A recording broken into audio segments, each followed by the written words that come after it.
মৃত্যুর পর নয়, জীবিত থাকতেই করেছেন নিজের 40-এর আয়োজন। 13.5 মণ গরুর মাংস, 17 মণ আলু ও 12 মণ চাল দিয়ে প্রায় 4,000 মানুষকে নিজের 40 উপলক্ষে খাওয়ানোর আয়োজন করেছেন 85 বছর বয়সী সমেদ আলী শিকদার। আনন্দেরও ব্যাপার আবার দুঃখেরও ব্যাপার। সেটা হলো আমার যে কাকা, উনি জীবিত থাকতেই এই মেজবানিটা আয়োজন করে গেছেন।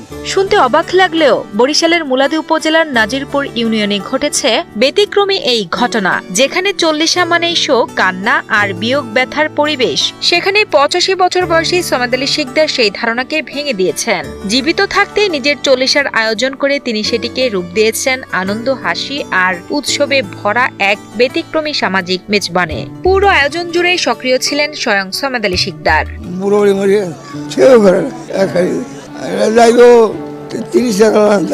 এটা হচ্ছে আমাদের এই গ্রামীণ অঞ্চলের আসলে খুব পুরাতন কালচার। আমাদের ছোটবেলায় আমরা আসলে এরকম খাবার খেয়েছি এবং মুরব্বীরা জানবে যে এটা আসলে আমরা কলা পাতায় খেতাম ছোটবেলায়। তো এলাকাবাসী আসছে এবং এটা ওপেন দাওয়াত, কিন্তু আপনার মাইকিং করে করে বাড়িতে বাড়িতে লোক পাঠায়, বাড়িতে ঘরে ঘরে দাওয়াত দিয়ে আসা হয় এবং ওপেন মাইকিং করে দেওয়া হয় যে যত আশেপাশে লোক আছে সবার দাওয়াত। তো সেই হিসাবে বাড়ি ঘর গুনে ওনারা আয়োজন করেন।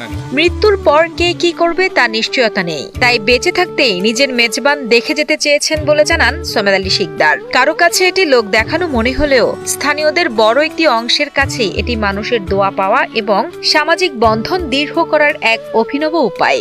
মানুষকে খাওয়াইলে সব রেশানি হিসাবেই করতেছে আর কি। খাওয়া এখানে ভাত দেয়, এর সাথে গরুর গোশ, সবজি, ঘন্টা, গরুর মাংস, মুড়ি ঘন্টা, ডাল, ভাত। আমি অনেকদিন পর খাওয়ান খাইতে পারছি, তা আমার অনেক আনন্দ লাগতেছে। আসল কথা ওইটা না, আসল কথা কি বাড়ির যত রান্না ওইটা অন্যরকমের স্বাদ, কিন্তু এই খাওয়ানের সবাই একলাগে আসে এবং এটা অন্যরকম স্বাদ।